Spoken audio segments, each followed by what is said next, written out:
오늘 아침 우리에게 주시는 하나님의 말씀을 봉독하겠습니다. 신약 성경 요한복음 13장 1절로 11절까지 있는 말씀을 봉독하겠습니다. 신약 성경 169면입니다. 169면 요한복음 13장을 봉독하게 되겠습니다. 이 계시의 말씀을 봉독할 때에 다 함께 하나님의 음성을 들으실 수 있기를 바랍니다. 6월절 전에 예수께서 자기가 세상을 떠나 아버지께로 돌아가실 때가 이른 줄 아시고 세상에 있는 자기 사람들을 사랑하시되 끝까지 사랑하시니라. 끝까지 사랑하시니라. 마귀가 벌써 시몬의 아들 가룟 유다의 마음에 예수를 팔려는 생각을 넣었더라.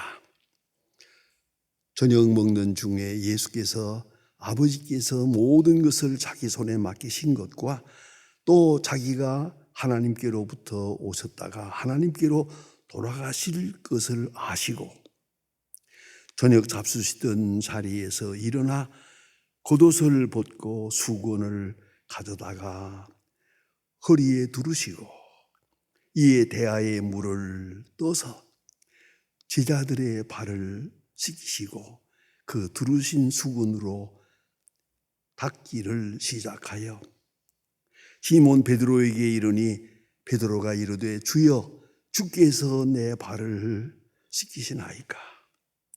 예수께서 대답하여 이르시되 내가 하는 것을 네가 지금은 알지 못하나 이후에는 알리라.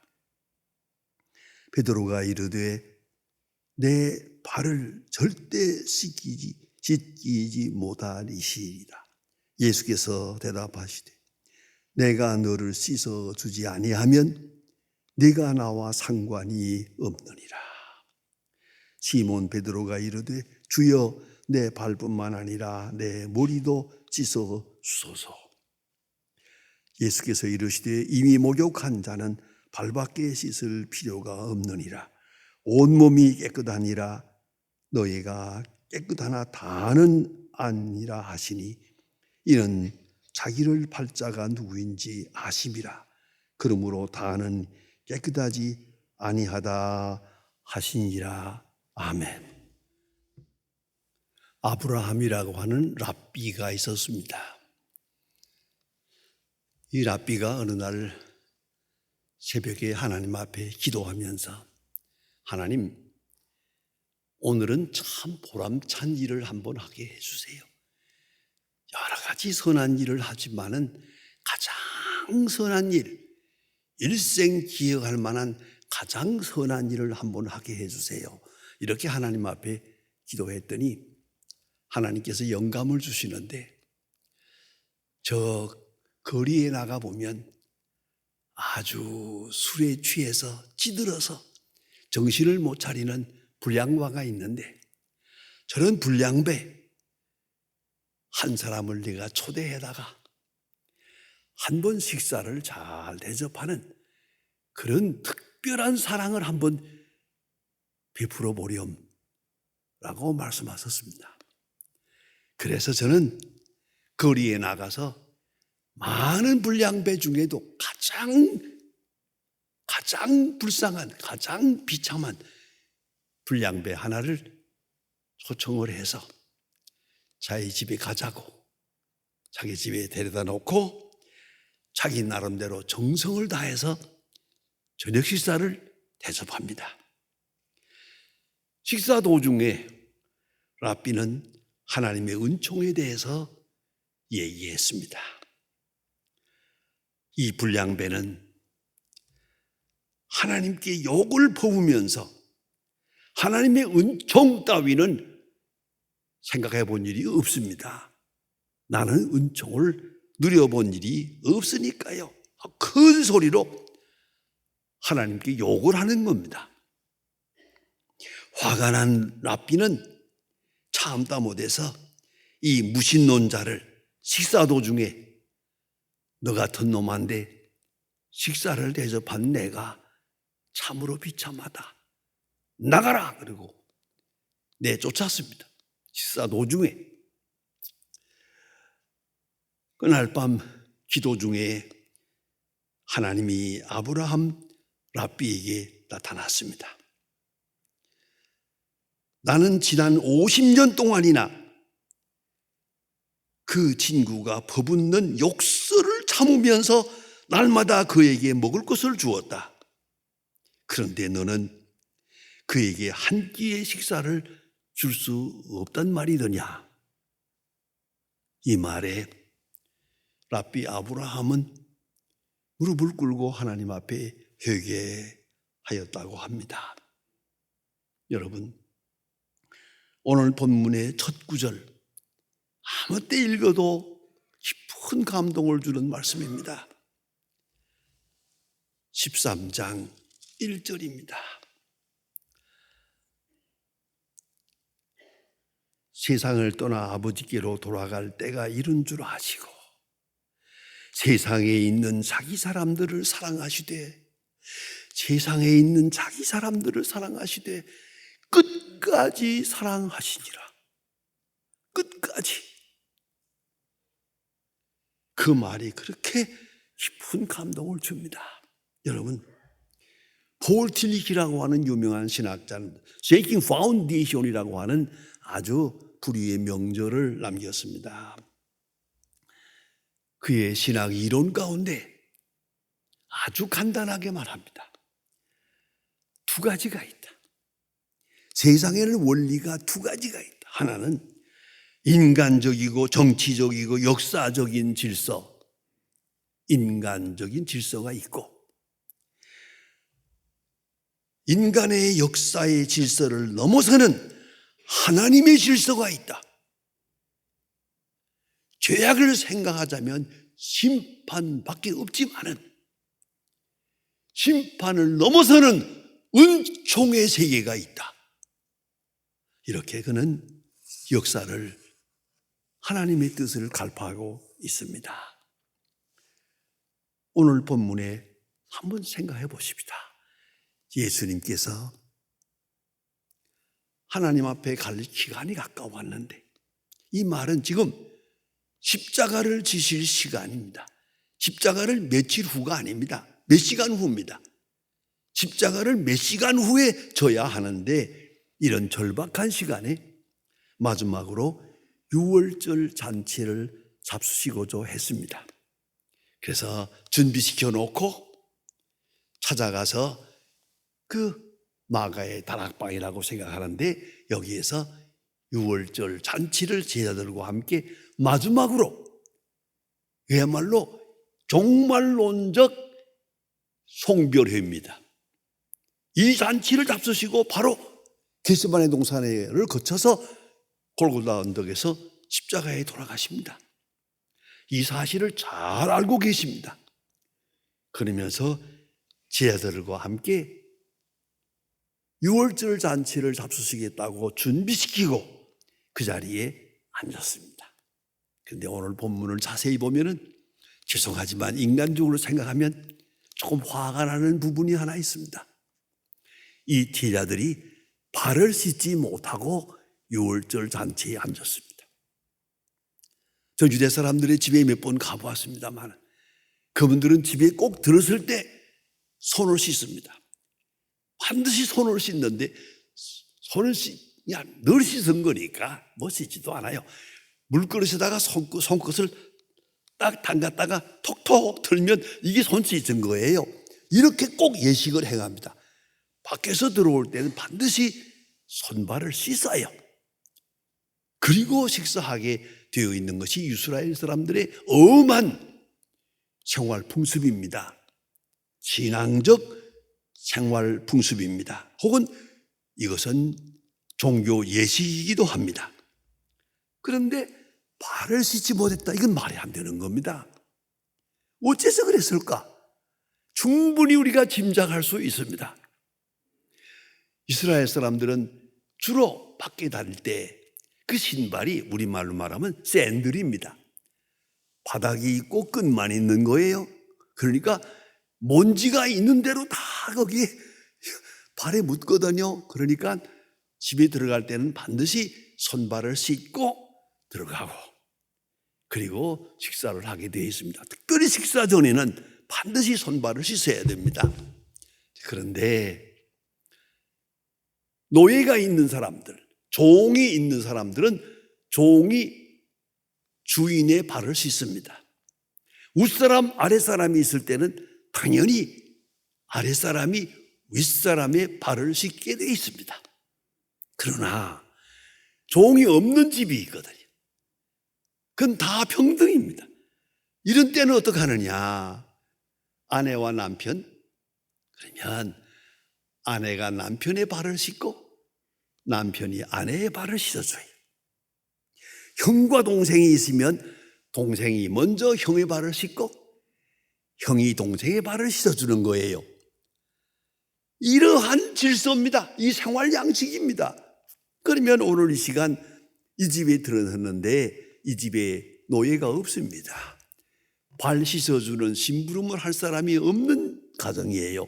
그러면 제자들끼리 서로 씻어줘야 되는 겁니다. 서로. 그럼 어떻게 되느냐? 질서가 간단합니다. 이렇게 한번 생각해 봅시다. 베드로가 생각하기를, 안드레야, 내 동생 안드레야, 네가 내 발을 먼저 씻겨라. 그러면 내가 네 발을 씻겨줄게. 야고보가 생각합니다. 요한아, 내 동생 요한아, 네가 내 발을 씻겨라. 그러면 내가 네 발을 씻어줄게. 서로 이렇게 생각한 거예요. 누가 먼저 발을 씻느냐가 이게 문제예요. 서로 미루다 보니까 그만 아무도 발을 씻을 수가 없었어요. 먼저 씻어줄 사람이 없어요. 먼저 허리를 굽히는 사람이 없더라고 말이에요. 할 수 없이 저들은 어쩌다가 쭈물쭈물하다 보니까 발을 씻지 못하고 더러운 발을 그대로 앉아서 이 거룩한 유월절 잔치, 라스트 서퍼, 이 유월절 잔치를 지금 맞이하게 된 거예요. 자, 예수님께서 이 상황을 보시고 이렇게 생각해 보세요. 얼마나 비참해요. 인간적으로 생각하면 내가 이것들을 위해서 3년을 수고했나? 이 철다구리 없는 놈들을 내가 두고 죽어야 하나? 여러 가지로 복잡한 생각이, 예수님 물을 가져와라.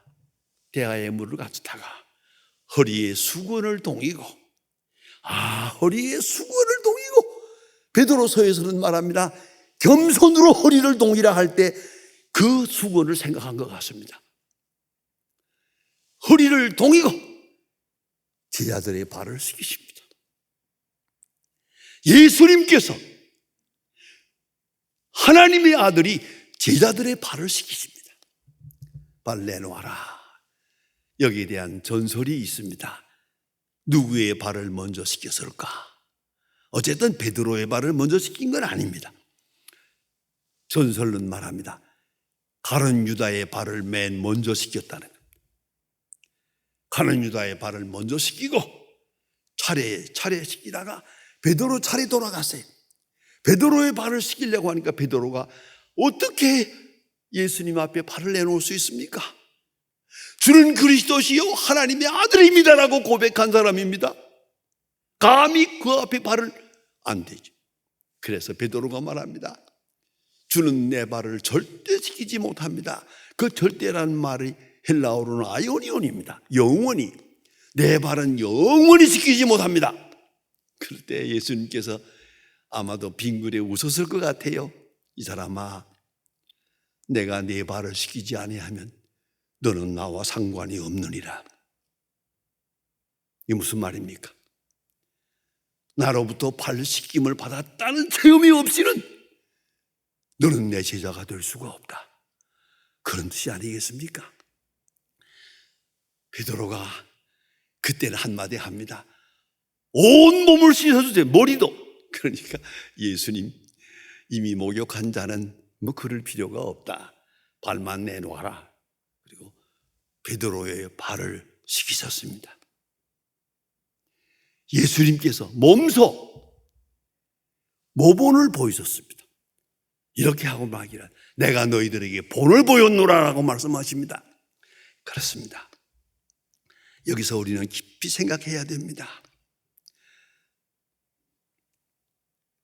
십자가 앞에서 지금 몇 시간 후에 십자가가 있는 걸 자세히 알고 계십니다. 그러면서 제자들의 발을 씻기십니다. 이 사건을 뒤늦게 사도 요한은 깨닫고 오늘 13장 1절에서 말합니다. 예수께서 제자들을 사랑하시되 끝까지 사랑하시니라. 끝까지란 말의 그 뜻은 시간적 개념이 아닙니다. 형편없는 사람까지, 이 절단원이 없는 놈까지, 이런 현 환경에서까지 사랑하셨다, 그 말입니다. 여러분, 예수님 자기 자신의 십자가가 눈앞에 있는 것을 알고 계십니다. 이제 그 처지에서 제자들을 사랑하십니다. 언제 우리가 문제가 되느냐 하면 우리가 사랑한다는 말을 하기도 하고 사랑을 실천하기도 합니다만은 자기 생활에 집착하고 자기 고난에 집착하고 자기 고민에 집착하면은 남을 사랑할 수 없게 됩니다. 이걸 잊지 말아야 합니다. 내 생활에 집착하면 남을 생각할 수가 없게 되거든요. 그런데 예수님께서는 지금 십자가를 앞에 두고 있습니다. 몇 시간 후에 십자가에 돌아가실 잘 알고 계십니다. 그 처지, 그 시간, 끝까지 그 시간에 제자들을 사랑하십니다. 제자들을 사랑하시되 끝까지 사랑하시니라. 예수님 십자가를 지고 골고다 언덕을 향해 가실 때 되었던 일을 여러분이 알고 계십니다. 많은 예루살렘의 이자들이 따라오면서 울었습니다. 예수님 십자가를 지고 가시면서 하시는 말씀입니다. 예루살렘의 딸들아, 나를 위하여 울지 말고 너희와 너희 자녀를 위해서 울라. 십자가를 지시고 가시는 예수님도 지금 자기가 얼마나 고통스럽고 얼마나 억울하고 얼마나 아프고 얼마나 이게 아니고요. 따라오면서 우는 저 사람들의 운명을 생각하며 예루살렘의 딸들아 너희와 너희 자녀를 위해서 울라 말씀하십니다. 자기 중심, 자기 집착에서 벗어나는 것, 자유하신 것입니다. 그뿐 아니라 예수님 십자가에 돌아가시는 그 순간까지도 내가 지금 얼마나 억울하게, 얼마나 아프게, 얼마나 고통스럽게 그런 생각이 아니고 십자가를 지시는 순간에도 하나님이여 저들의 죄를 사하소서, 저들이 하는 것을 모르기 때문입니다. 여러분, 자기 중심, 자기 형편, 자기 집착에서부터 벗어난, 그리고 온전한 마음으로 저들과 내가 사랑하는 자의 운명을 생각하고 거기서 사랑의 진수가 나타납니다. 이게 끝까지 사랑하시는 겁니다. 특별히 오늘 성경 말씀을 자세히 보면은 예수님께서 이렇게 제자들의 발을 씻기시면서 말씀하시는 중에 마음에 걸리는 것이 있어요. 이 속에 가룟 유다가 있거든요. 이 예수를 팔 사람이 여기 지금 빤히 쳐다보고 있거든요. 이 사람의 형편을 아시면서 가룟 유다가 있는 것을 알면서 그 가룟 유다에 집착하지 않고 많은 사람들, 더 많은 사람들을 생각하시면서 사랑을 베푼 것이에요. 이것이 끝까지 사랑하신 거예요. 가룟 유다가 있다고 가룟 유다를 미워하고 가룟 유다가 있는 그 전체를 다 미워하고 가룟 유다가 사는 세상을 미워하고 아니옵시다. 예수님은 가룟 유다가 있는 것을 아시면서 가룟 유다의 발을 먼저 씻겼습니다. 이것이 사랑의 극치입니다. 이것이 끝까지 사랑하신다는 뜻입니다. 여러분, 배신자도 있고 잘못되는 일도 있고 억울한 일도 있어요. 그래도 내 사랑은 변함이 없습니다. 내가 베풀어야 할 사랑은 끝까지 예수님은 가룟 유다를 두시고 가룟 유다를 포함해서 전체를 사랑하셨다는 걸 잊지 말아야 합니다. 특별히 오늘 본 말씀에 깊은 감동을 주는 부분이 있습니다. 베드로의 발을 씻기시면서 하시는 말씀입니다. 지금은 모르지만 이후에는 알리라. 베드로는 예수님을 이제 3번 모른다고 하게 됩니다. 예수님을 이제 부인하고 맹세하고 저주하고 3중 부인을 하게 됩니다. 그 베드로, 그 형편없는 베드로를 알고 계십니다. 그러면서 베드로의 발을 씻기십니다. 그리고 말씀하십니다. 지금은 내가 모르지만 이후에는 알리라. 대단히 의미심장합니다. 영어 성경에는 이렇게 되어 있습니다. Someday you will know that what I'm doing. 언젠가는 내가 지금 무엇을 하고 있는지 내가 알 것이다. Someday you will what I am doing. 얼마나 중요하면 언젠가는 내가 지금 뭘 하고 있는지를 내가 알 것이다. 헬라어는 조금 더 깊은 뜻이 있습니다. 메타타우타, 이건 이 사건을 말합니다. 시간이 아닙니다. 이 사건 뒤에 내가 내 발을 씻는다, 내가 십자가를 진다, 네가 나를 부인한다, 이 모든 사건 뒤에 메타타우타, 사건 뒤에 언젠가는 다 알게 될 것이다. 내가 무엇을 하고 있는지, 아니 이것이 사랑이라는 것을, 이것이 사랑의 본질이라는 걸 내가 알게 될 것이다. 여러분, 사랑은 믿음입니다. 아니, 사랑하면 믿어집니다. 여러분, 사랑을 고백하고 부부가 됐습니까? 언젠가 조금씩 의심하는 생각이 들어옵니까? 그러면 사랑이 식은 겁니다. 사랑하는 마음이 가득 차 있는 동안에는 믿을 수 있는 것도 믿어지고 믿을 수 없는 것도 믿어집니다. 그럴 리가 없다고. 다 믿어집니다. 이것이 사랑의 신비로운 능력입니다. 그리고 사랑은 기쁨입니다. 우리가 흔히 말하기를 유행가 가사처럼 사랑은 눈물의 씨앗이라고 합니다만은 그건 거짓말입니다. 사랑하면 기쁘게 되어 있지 눈물을 흘리게 되어 있는 게 아닙니다. 사랑하는 자의 마음에는 기쁨이 있습니다. 충만함이 있습니다. 사랑은 감격이 있는 겁니다. 사랑은 행복감이 있습니다. 그리고 사랑은 기다립니다. 믿고 기다립니다. 그게 사랑입니다. 끝까지 기다립니다. 그리고 인내합니다. 어떤 고등학생이 뜻대로 되지 않는다고 해서 가출을 했습니다. 잠적해버렸습니다. 어머니가 이 아들을 찾느라고 일주일 동안 고생을 했습니다. 수소문해가지고 다 찾았더니 찾았습니다. 어떤 집 지하실에 있는 골방을 하나 얻어가지고 얘가 거기서 자취를 하고 있었던 거예요. 어머니가 그 방에 들어갔습니다. 가보니 방이 엉망입니다. 그 부엌이 엉망이고 냉장고는 텅텅 비어 있고요. 어머니가 한낮을 아들 없는 데서 청소를 했습니다.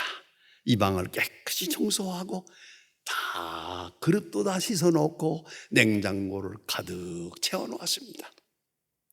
그리고 어머니는 나올 때 냉장고에다가 그 애의 100일 사진을 딱 붙여놓았습니다. 내가 이렇게 너를 사랑했노라. 그리고 그 옆에다가 한 구절을 글을 썼습니다. 나는 너를 믿는다. 얘가, 어머니가 늘 내가 너를 사랑한다, 사랑한다는 말은 들었지만 나는 너를 믿는다는 말은 처음 들었습니다. 여러분, 사랑한다는 말 100마디보다 믿는다는 말 한마디가 능력이 있는 겁니다. 나는 너를 믿는다. 네 장래를 믿는다. 사람 될 줄 믿는다. 돌아올 줄 믿는다. 내 사랑의 열매가 나타날 줄 믿는다. 나는 너를 믿는다. 전 그래서 결혼 주례할 때마다 가끔 꼭 그 얘기합니다. 사랑한다는 말 100마디보다 내가 당신을 믿습니다. I trust you 한마디가 훨씬 더 능력이 있다고. 조금 더 의심하지 말고 어두운 그림자가 없이 나는 너를 믿는다. 여러분, 예수님께서는 제자를 믿었습니다. 이제 곧 베드로가 예수를 모른다고 할 것을 다 알고 계시면서도 나는 너를 믿는다. 이후에는 알리라. Someday you know what I'm doing. 내가 지금 하고 있는 것이 무엇인지를 내가 알 것이다. 여러분, 사랑은 믿음이요 기다림이요 사랑은 능력입니다. 이 사람은 변화시키는 겁니다. 이 믿음이 변화시킵니다. 이 믿음은 낙심이 없습니다. 반드시 이루어질 줄로 믿고 기다립니다. 부단히 기다립니다. 그리스도의 말씀을 생각해 보세요. 그리스도는 저를 믿었습니다. 언젠가는 반드시 다시 돌아와서 내가 왜 발을 씻었는지를 알 것이고 내가 너희를 얼마나 사랑하는 것도 알 것이고 그리고 언젠가는 너희들이 다 나를 위해서 순교할 것이다. 저는 예수님의 제자들에 대한 기록을 보다가 깊은 감동을 받고 일생이 잊지 않는 것이 있습니다. 예수님의 12제자, 가룟 유다를 빼고 11제자, 뒤에 마띠아까지 12제자가 다 순교했습니다. 어떤 젊은 평가하는 사람들은 신학자는 이렇게 말하기도 합니다. 이 한마디만 가지고도 예수는 확실히 하나님의 아들이고 그리스도라고. 제자가 그 주인을 위해서 순교합니다. 이것을 알고 계셨습니다. 지금 너희들이 이렇게 형편없지만은 언젠가는 지금은 모르지만 이후에는 알 것이고 마침내 너희들이 나를 위해서 다 순교하게 될 것이다. 사랑에는 낙심이 없습니다. 절망이 없습니다. 이 사랑은 곧 능력입니다. 기도하십시다. 하나님 아버지, 이 아침도 저희들을 불러주시고 우리를 기다려주시고 우리에게 믿음을 주신 것을 감사합니다. 하나님 아버지, 주께서 우리에게 보여주신 그 본을 따라서 지금은 모르지만 이후에는 알 것이라고 하는 확실한 믿음, 그 같은 믿음을 주셔서 낙심하지 않고 사랑하고 낙심하지 않고 사랑을 실천하고 절망하지 않고 사랑의 열매를 거두게 하여 주시옵소서. 사랑의 원천이 되시는 예수 그리스도의 이름으로 기도합니다. 아멘.